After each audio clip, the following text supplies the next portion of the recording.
2018년 첫 번째 주일에 주님을 예배할 수 있도록 인도하여 주셔서 감사드립니다.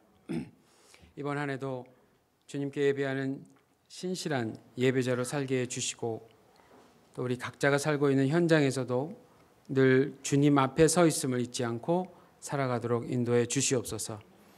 이 의미 있는 시간에 말씀을 통해 주님의 음성을 듣기를 원합니다. 성령께서 전하는 자와 듣는 자 모두에게 주님의 동일한 음성을 듣도록 인도하여 주시고 들은 말씀 그대로 순종하는 한 주가 되도록 도와주시옵소서. 감사드리며 예수님 이름으로 기도합니다. 아멘. 자, 우리 앞뒤 좌우로 한번 새해 인사 한번 나눠주세요.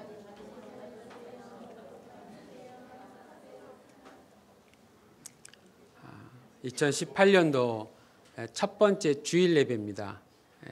첫째 날에 우리 예배를 드렸지만 주일 예배로는 첫 번째입니다. 함께 예배드리게 돼서 진심으로 감사드립니다. 지난 2014년도 8월 3일부터요 저희가 그 주일날에 요한복음을 배우기 시작을 했어요. 2014년 8월 3일부터 그리고는 지난해 2017년 12월 31일 또 주일이었잖아요. 그때 다 마쳤습니다. 그러니까 3년 3개월 정도 사도 요한이 기억하고 증거하는 그 예수님에 대해서 우리가 자세히 배웠습니다. 그러니까 여기 모이신 대부분 여기서 모이신 분들 중에 대부분은 예수님이 어떤 분이신지를 이미 잘 알고 계시거나 최소한 예수님이 어떤 분이신가에 대해서 수도 없이 들으셨던 분들이 아마 대부분이실 겁니다. 그래도 우리는 물어봐야 됩니다. 예수님은 누구신가? 그분은 어떤 분이신가? 예수님은 우리를 죄의 권세로부터 구원하여 주시는 유일한 구세주이십니다. 뿐만 아니라 예수님은 우리를 구원만 해주시는 것이 아니에요. 그것뿐만이 아니라 여전히 우리의 인생 자체를 하나님의 거룩한 성품을 담도록 인도해 가시는 주님이세요. 새로운 탄생을 경험하게 해주시고 그다음에 영원한 생명을 지금 이 시간에도 아주 풍성히 경험할 수 있도록 인도해 주시는 그리스도 하나님이십니다. 하나님. 그래서 우리가 사도 요한을 통해서 예수 그리스도의 성육신 그리고 공생의 사역에서의 사역과 메시지 또 십자가 죽음과 부활 등을 자세히 봤고요. 뿐만 아니라 가장 마지막으로 뭘 또 보았냐면 예수님을 3번 부인했던 사도 베드로의 리더십의 회복 그것도 봤고 그다음에 마지막으로는 사도 요한의 이 모든 증거가 참되다 하는 것을 확인한 겁니다. 자, 그럼 이제부터 무엇을 해야 되는가? 우리 이제부터 역사 공부해야 됩니다, 여러분. 역사 공부. 공부란 말도 듣기 싫은데 앞에 역사까지 붙었으니 얼마나 이게 괴로우시겠습니까?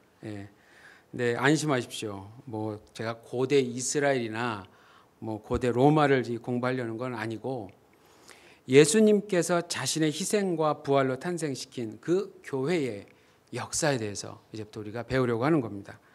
제가 2013년도에 왔거든요. 하나님 보내주셔서 우리 교회에 와서 주일 설교를 위해서 처음으로 선택했던 성경이 뭐였냐면 에베소서였어요. 에베소서.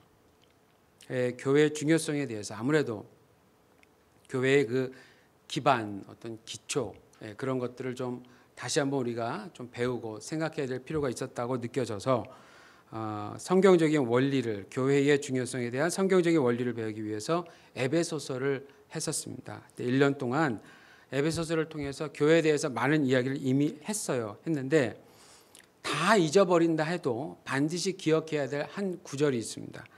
그게 뭐였냐면 에베소서 5장 32절이었어요. 제가 한번 읽어드릴게요. 에베소서 5장 32절이 이렇게 얘기합니다. 이 비밀이 크도다. 내가 그리스도와 교회에 대하여 말하노라. 사실 5장에서 지금 사도 바울은 부부에 대해서 얘기하다가 이 얘기를 한 거예요. 부인과 남편에 대해서 얘기를 하다가 이 얘기를 한 거예요.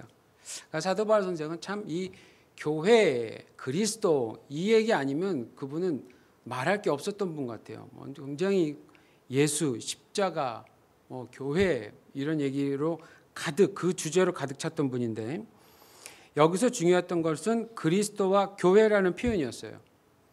그리스도와 교회는 절대로 분리될 수 없는 관계이기 때문에 그랬습니다. 그리스도는 교회의 머리고 교회는 그의 몸이기 때문에 이건 마치 동전의 양면과 같은 모습이죠. 그래서 그리스도에 대해서 배웠다면 당연히 동전의 또 다른 한 면, 교회에 대해서도 배워야 한다는 것이고요. 이걸 다른 말로 표현하면 우리가 그동안 요한복음을 통해서 그리스도의 기원에 대해서 배웠다면 이제 그분의 몸인 교회의 기원에 대해서도 배울 차례다라고 하는 것입니다. 그래서 그 일을 위해서 이제부터 우리가 사도행전을 보려고 합니다. 사도행전을 통해서 교회가 어떻게 탄생되었고 교회가 어떻게 성장되어 갔고 뿐만 아니라 역사 속에서 교회는 어떠한 역할을 하고 있는가, 우린 이 점을 자세히 살펴볼 겁니다. 물론 이걸 다 배우기 위해서 또 얼마나 걸릴지 잘 모르겠지만 성령님께서 인도하시는 대로 제가 민감하게 우리 모두가 반응을 해서 우리 교회가 반드시 알아야 할 점에 대해서는 꼭 배워갈 수 있도록 저도 최선을 다하겠습니다. 이번 기회를 통해서요, 교회의 본질에 대해서 성경을 통해 역사적이고 그리고 영적인 의미를 다시 한번 우리가 확인하고요.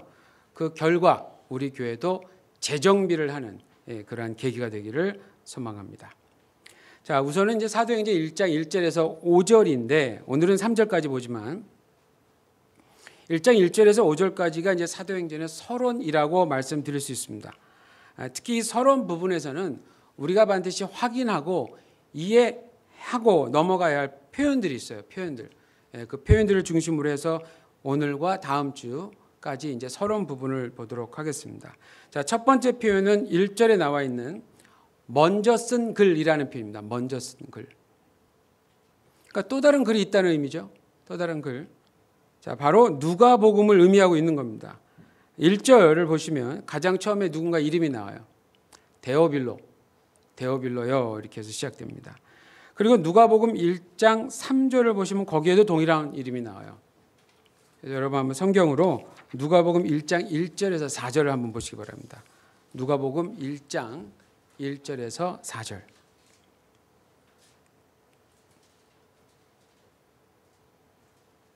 다 같이 찾으셔서 한번 우리 앞에 스크린에도 나와 있고요. 한번 같이 한번 읽어볼까요? 자, 시작. 우리 중에 이루어진 사실에 대하여 처음부터 목격자와 말씀에 일꾼된 자들이 전하여준 그대로 내력을 저술하려고 붓을 든 사람이 많은지라. 그 모든 일을 근원부터 자세히 살핀 나도 데오빌로 각하에게 차례대로 써보내는 것이 좋을 줄 알았노니 이는 각하가 알고 있는 바를 더 확실하게 하려 함이로라. 자, 여기 데오빌로 나옵니다. 근데 이 데오빌로라는 사람이 누군지는 자세히 밝히질 않아요. 그래서 그 사람에 관해 자세히 알려고 하진 않을 겁니다. 그러나 기본적으로 여기 보면 사도행전에는 없는데 여기 한 가지 있는 단어가 뭐냐면 각하라는 단어가 나와요. 굉장히 높은 존칭이잖아요. 각하라는 존칭을 쓴 것을 보면 이 사람은 일단은 지위가 상당히 높은 사람일 것이라는 추측을 할 수 있고요. 그리고 무엇보다도 누가가 기록한 복음서와 사도행전을 직접 보았던 사람이었다라고 하는 겁니다. 여러분 고대에는요 누군가에게 보내는 형식으로 쓰여진 글들이 많았다고 그래요. 지금 이런 것처럼. 그래서 누가하고 데오빌로가 정확히 어떤 관계였는지는 잘 모르지만 누가는 기본적으로 데오빌로라는 사람에게 예수님의 그 공생의 사역 그것을 알리고요. 그리고 그 이후의 일에 관해서도 자세히 증거하고 있었다라는 것을 알 수 있습니다. 자, 여기서 우리가 하나 배워야 될 것, 기억해야 될 것이 있습니다. 여러분 성경은 늘 증거를 염두에 두고 기록된 겁니다. 증거. 누군가에게 놀라운 사실을 알려주려고 자세히 기록되었어요. 그것도 여러 사람에 의해서. 그래서 데오빌로라는 사람은 누가에 의해서 그 놀라운 사실을 자세히 살펴본 사람 중에 한 사람이었어요. 그럴 뿐만 아니라 지금 우리도 누가에 의해서 그 놀라운 사실을 자세히 살펴보고 있는 중입니다. 자, 그렇다면 누가는 자신의 복음서를 통해서 과연 무엇을 알리고 싶었을까? 오늘 본문, 다시 사도행전을 보시면 오늘 본문 1절에서 2절이 바로 그 부분을 요약해서 말하고 있는 겁니다. 당연히 예수 그리스도가 어떤 분이신가에 대해서 말한 것이었고요. 특히 사도행전 1장 2절 후반부에 보시면 후반부는요. 누가복음 24장 48절에서 53절 한번 찾아보십시오. 누가복음 가장 마지막 부분입니다. 24장 48절에서 53절의 내용을 요약한 겁니다. 이것도 한번 같이 한번 읽어볼까요?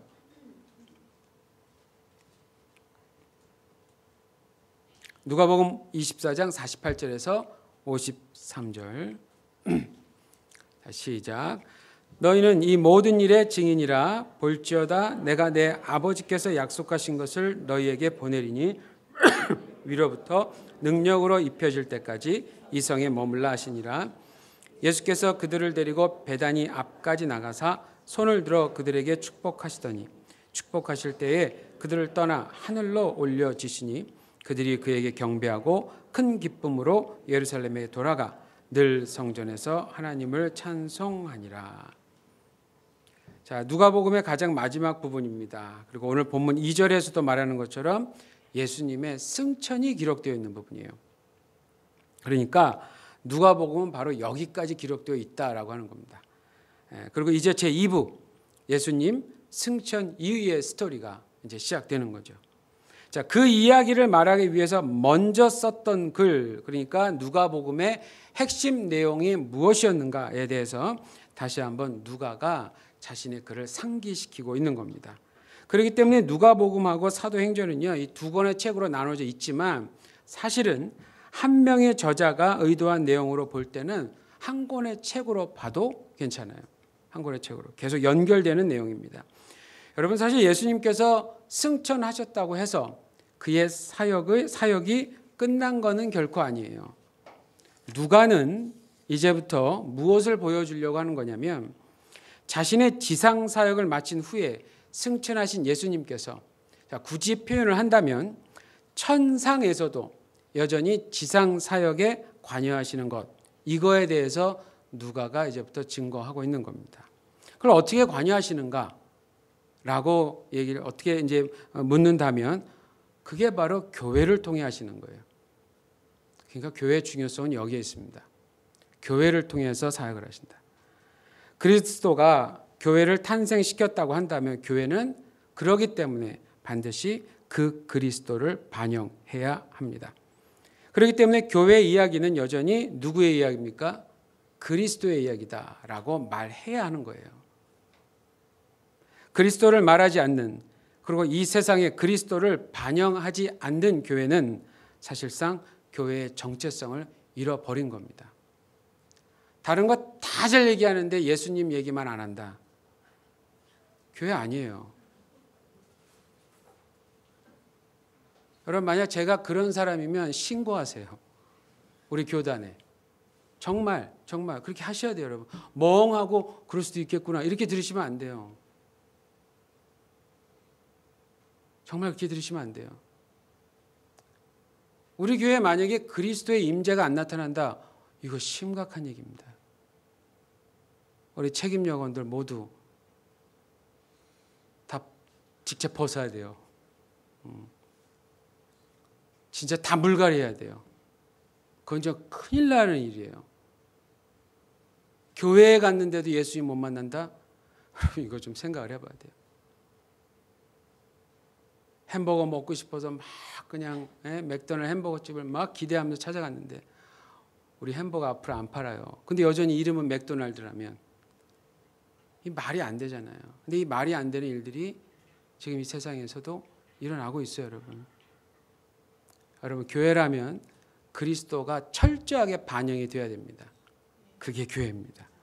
그러니까 왜 누가가 사도행전의 가장 첫 부분을 또다시 예수님의 이야기로 요약했는가? 이거는 여전히 모든 그리스도인들에게 아주 중요한 의미를 부여하고 있습니다. 여러분, 교회의 역사는 그리스도부터 시작한다라고 하는 이 핵심을 반드시 기억하시기 바랍니다. 이게 첫 번째였고요. 자, 두 번째, 우리가 주목해야 할 표현. 3절에 나와 있는 40일 동안이라는 표현입니다. 40일 동안. 신약 성경은요, 당연히 예수님의 부활에 대해서 많은 부분에서 증거하고 있어요. 그러나 예수님께서 부활하신 후에 승천하시기까지 얼마나 계셨는가 하는 이 기간은 오직 누가만 기록하고 있습니다. 이분이 굉장히 디테일한 분이라는 거예요. 자, 예를 들어서 사도 바울 선생도 고린도전서 15장 5절에서 6절을 보니까 예수님께서 부활하신 후에 얼마나 많은 사람들에게 자신을 보이셨나 이거를 기록하고 있어요. 뭐 예를 들어서 500여 형제에게 일시에 보이셨나니 뭐 이렇게도 나옵니다. 그러나 기간에 대해서는 누가의 기록이 유일해요. 근데 여기서 중요한 거는 그냥 이 40일이다가 중요한 게 아니라 이 40일 동안 예수님께서 과연 무엇을 하셨는가 하는 겁니다. 3절에서 누가가 아주 잘 요약을 해놨는데 우선 십자가에서 죽으신 후에 다시 살아나셔서 2절에서 표현하는 것처럼 그가 택하신 사도들에게 확실한 많은 증거로 친히 살아계심을 나타내신 겁니다. 부활하신 걸 증거한 거죠. 여기서 말하는 증거라는 단어는 고대 그리스어로 보니까 논리적인이라는 뜻이 들어있어요. 그러니까 설득력 있는 증거를 의미하는 겁니다. 설득력. 그러니까 어떤 사람이 단순히 누가 본 거를 듣고 말한 정도가 아니에요. 그저 그러니까 부활의 주체이신 예수께서 직접 자신을 자세히 구체적으로 그리고 확실히 증거하셨다라고 하는 의미입니다. 자, 우리는 그 부분에 대해서 요한복음을 배울 때 다른 마태, 마가, 누가 복음들도 보면서 자세히 살펴봤어요 이미. 그리고 특히 누가복음 24장을 보니까 여기 사실은 이 부활을 제대로 못 믿고 있었어요. 제자들도. 어이가 없었죠. 실제로 죽었다가 죽은 걸 분명히 봤는데 살아나셨다. 어떤 사람은 유령이 아닌가 이렇게도 생각을 했어요. 그러니까 예수님이 어떻게 얘기했냐면 와서 한번 만져봐라. 그리고 그것도 모자라서 예수님이 여기 먹을 게 있느냐. 그걸 또 드리니까 또 그 앞에서 또 그걸 드셔. 막 드시면서.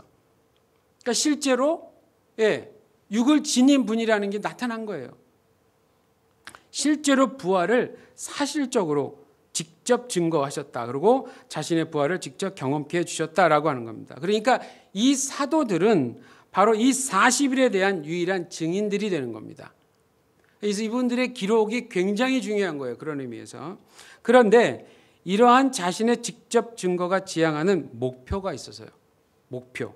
그 일을 위해서 부활하신 후에도 예수님은 40일 동안 더 지상 사역을 하신 겁니다. 단순히 부활 자체를 증거하는 것뿐만이 아니라 예수님이 자신이 십자가에서 죽으시기 전에도 이미 가르치셨던 내용을 또다시 거듭 반복해서 가르치시기 위해서 또 다른 40일을 활용을 하신 겁니다. 그것이 세 번째 주목하고 이해해야 할 표현이에요. 바로 3절 마지막 분에 나와 있는 오늘 설교 제목입니다. 하나님 나라의 일이라는 표현이에요. 실제로 하나님 나라라고 하는 주제는요, 복음의 가장 핵심 주제라고 제가 여러 번 말씀드렸어요. 그리고 앞으로도 계속해서 우리 주님이 오실 때까지 계속해서 거듭 강조해야 할 주제입니다. 왜냐하면 성경이 말하는 구원은 단순히 개인의 구원만 말하지 않기 때문에 그래요. 성경이 말하는 구원의 범위라는 것은 하나님 나라의 완성까지입니다. 하나님 나라의 완성. 그러니까 하나님의 모든 피조물은요, 인간을 포함한 모든 피조물은 인간이 범한 죄 때문에 괴로워한다라고 하는 것이 성경의 증거예요. 이 부분을 잊어버리시면 안 됩니다. 예를 들어서 로마서 8장 22절에서 사도 바울이 이렇게 말합니다. 로마서 8장 22절에서 잘 들어보세요. 피조물이 다 이제까지 함께 탄식하며 함께 고통하는 것을 우리가 아나니. 여기서 말하는 피조물은 정말 모든 것을 얘기하는 겁니다. 인간을 포함한 모든 것, 하나님의 창조 영역 안에 들어있는 모든 것을 다 얘기하는 거예요. 근데 희한한 얘기가 뭐냐면 이제까지 다 함께 탄식하고 괴로워하고 있대요. 피조물들이. 이걸 다른 말로 표현하면 이런 의미가 됩니다. 하나님의 모든 창조가 원래 선하게 지은 그 목적대로 운영되지 않았다는 얘기예요. 왜냐? 인간이 지은 죄로 인해서 늘 잘못된 방향으로 운영되었기 때문이다라는 의미예요. 여러분, 오늘날의 정치, 오늘날의 경제, 오늘날의 교육, 요즘 한국 뉴스 보기 쉽지 않죠, 여러분. 계속해서 나타나는 여러 가지 일들이 정말 혼란하잖아요. 근데 제가 이제 한국 뉴스뿐만이 아니라 뭐 미국 뉴스도 그렇고 뭐 일본 뉴스도 그렇고 모든 뉴스 이렇게 가만히 드러나는 사람들 이렇게 보면 전부 고학력자들이에요. 고학력자들. 제가 요즘 이렇게 보면서 배워 뭐하나, 정말 배워 남 주는 건가 하는 이 생각이 좀 들어요. 너무 허무한 생각이 좀 들어요. 이러려고 그렇게 필수가 어려서부터 배우고 그렇게 그냥 좋은 대학 가려고 애를 쓰고 과연 이랬나? 이게 정말 결과인가? 할 정도로 그런 생각이 좀 들더라고요. 근데 이게 비단 뭐 거기만의 문제가 아니에요. 세계 어느 곳곳에나 사실 이 인간이 저지른 죄로 인해서 하나님의 창조 질서가 어그러졌어요. 엉망이 돼버렸어요. 그런 가운데 우리는 살아왔던 거예요. 하나님의 창조는 그대로 남아있는데 하나님의 창조의 범위 안에는 정말 다양하게 모든 것이 있는데 인간의 죄로 인해서 모든 게 다 왜곡되고 망가지고 변질됐다라고 하는 겁니다. 그것 때문에 지금은 하나님의 자연도 피해를 입어요. 한동안 막 떠도는 이제 사진 중에 하나가 우리 그 하얀 곰, 남극곰입니까? 북극곰입니까? 갑자기 그게 생각이 나냐? 예? 어떤 분은 남극, 어떤 분은 북극. 예? 예, 어쨌든 아시죠? 하얀 곰, 이게 바짝 말라갖고 그냥 막 뼈만 남은 막 이 모습들이 있습니다. 막 그런 모습들도 있고, 점점 뭐 녹아가는 바람에 뭐 음식을 구하기가 어렵다, 뭐 이런 얘기도 들리고, 하여튼 뭐 기상 일도 있고, 하여튼 문제가 많잖아요. 전쟁도 그렇고, 고아의 문제도 그렇고, 병든 자들의 문제도 그렇고, 문제가 끊임이 없다라는 거예요, 여러분. 가난한 나라는 계속 가난할 수밖에 없는 그런 어떤 시스템을 가지고 있고, 부자는 계속 부자가 될 수밖에 없는 어떤 시스템을 가지고 있고, 이게 다 지금 정상적인 게 아니라는 겁니다. 이것 때문에 서로 피해를 받고 우리뿐만이 아니라 다른 모든 피조 세계의 모든 것들이 다 상처와 피해를 입는다라고 하는 거예요. 인간을 제외한 다른 모든 피조물들까지 그 죄에 오염돼서 피해를 입고 있다라고 하는 뜻입니다. 그렇기 때문에 잘 생각해 보십시오. 인간이 범한 죄로 인해 발생한 일입니다, 이것이. 그렇기 때문에 우선은 그 인간부터 바로 잡을 필요가 있는 거예요. 왜냐하면 창세기 1장 28절을 보니까 인간은 여전히 하나님 창조의 관리자로서의 임무를 가지고 있기 때문에 그렇습니다. 그래서 예수님의 십자가의 구속은 바로 그 인간의 죄의 문제, 근본적인 문제, 죄의 문제를 해결한 거고요. 예수님의 부활은 새로운 생명을 부여하는 능력이 되는 겁니다. 그러니까 우선은 사람을 살려야 되는 게 맞아요. 그게 하나님의 뜻 맞습니다. 사람이 먼저 제대로 방향을 찾아야 하나님의 모든 피조물들이 제대로 방향을 찾을 수 있기 때문입니다. 그렇기 때문에 하나님의 구원은 사람에게서만 멈추지 않는다라고 하는 게 성경의 증거예요. 사람을 구원하신 후에 그 사람들을 통해서 하나님의 궁극적인 목표를 향해 전진해 가시는 겁니다. 그것이 바로 뭐냐? 하나님 자신의 나라의 완성이에요. 아멘이십니까, 여러분? 이제는 이런 하나님 나라 얘기 나오면 그냥 막 가슴이 벅차야 되는데, 예. 그냥 막 가슴이 확 벅차야 되는데, 하나님 자신의 나라의 완성이에요. 그럼 이게 현재는 어떻게 되어 있느냐? 현재는 예수님의 초림, 예수 그리스도의 초림 사건으로 인해서 성육신하시고 공생애 사역하시고 십자가에 죽고 부활하시고 승천하시 이 사건들을 통해서 이미 하나님의 나라는 엄밀히 말하면 눈에는 보이지는 않지만 아직 가시적이지 않지만 영적으로 이미 도래를 했어요. 그 부분에서 가시적으로 보이는 건 중요한 대사 역할을 하는 게 바로 교회죠.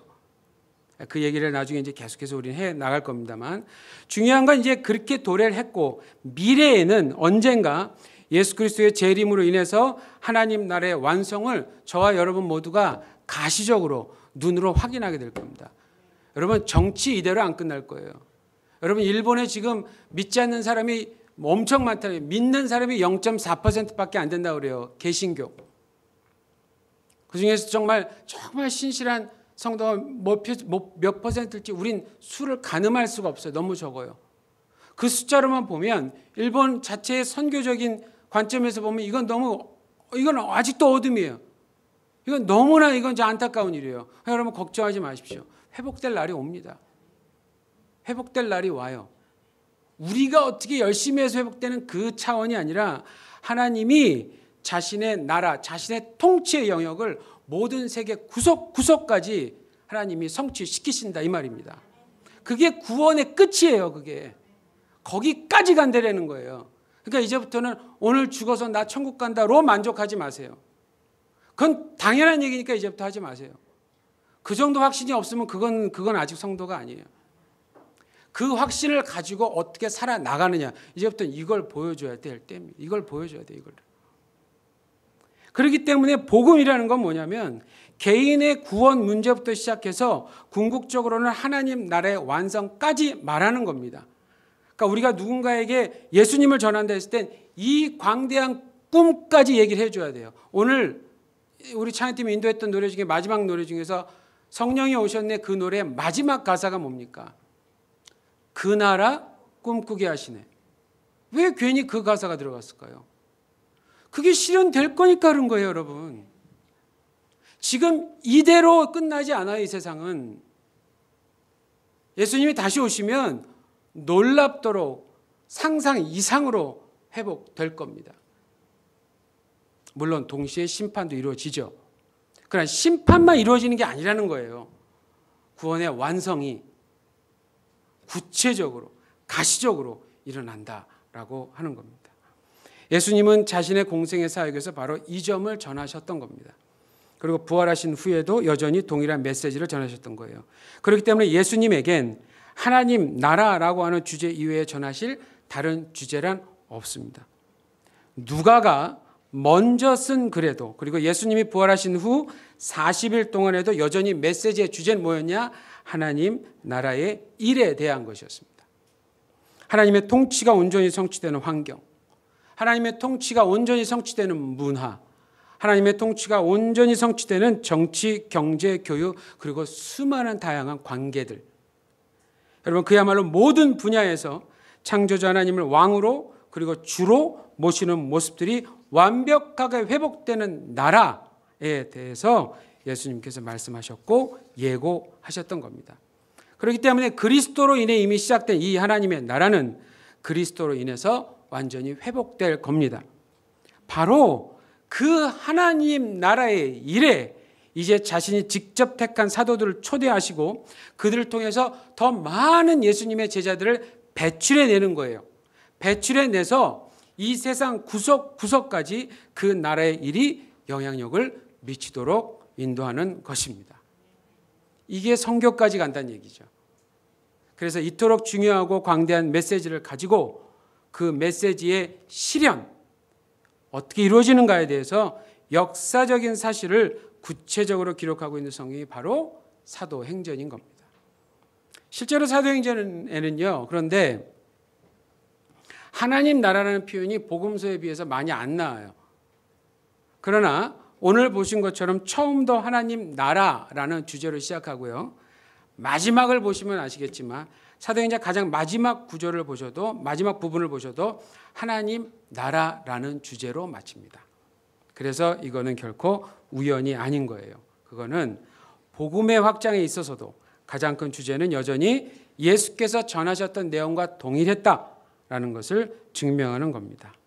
자, 이제부터 이 하나님 나라 일의 실제적인 성취가 교회를 통해 어떻게 이루어져 갔는가를 우리는 사도행전을 통해서 구체적으로 보려고 하는 겁니다. 그리고 그 일이 여전히 우리 교회의 사역을 의미한다고 하는 것까지도 확인하게 되실 겁니다. 아무쪼록 사도행전을 통해서 교회의 본질과 교회의 사역에 대해서 정확히 파악하시고 그리고 앞으로 우리 교회가 뿐만 아니라 일본에 있는 모든 교회가 그리고 이 세상에 있는 모든 교회가 주님 오실 때까지 하나님 나라의 일만 제대로 감당하는 교회로 더욱 성장하기를 간절히 바랍니다. 기도하겠습니다. 교회의 주인이신 주님, 오늘부터 사도행전을 배우기 시작했습니다.